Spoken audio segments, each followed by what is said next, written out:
Tatlo sa 15 kontratista na binanggit ni Pangulong Bongbong Marcos na naka-corner sa 20% ng kabuuang pondo ng flood control projects ang umunoy illegal na nag-donate sa ilang kandidato ng eleksyon 2022.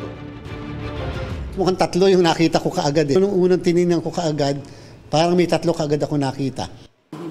Ayon kay COMELEC Chairman George Garcia, 31 kontratista ang posibleng nagbigay ng donasyon sa mga kandidato noon. Hindi pa raw kompleto ang kanilang listahan lalo't nagpapatuloy pa ang kanilang investigasyon. Hindi rin daw sila nakatutok lang sa mga kontratista ng flood control projects.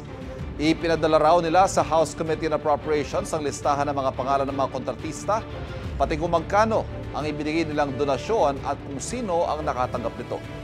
Makikipagtulungan daw sila sa Department of Public Works and Highways para matukoy kung may proyekto ang mga kontraktor sa gobyerno ng panahon ng eleksyon 2022.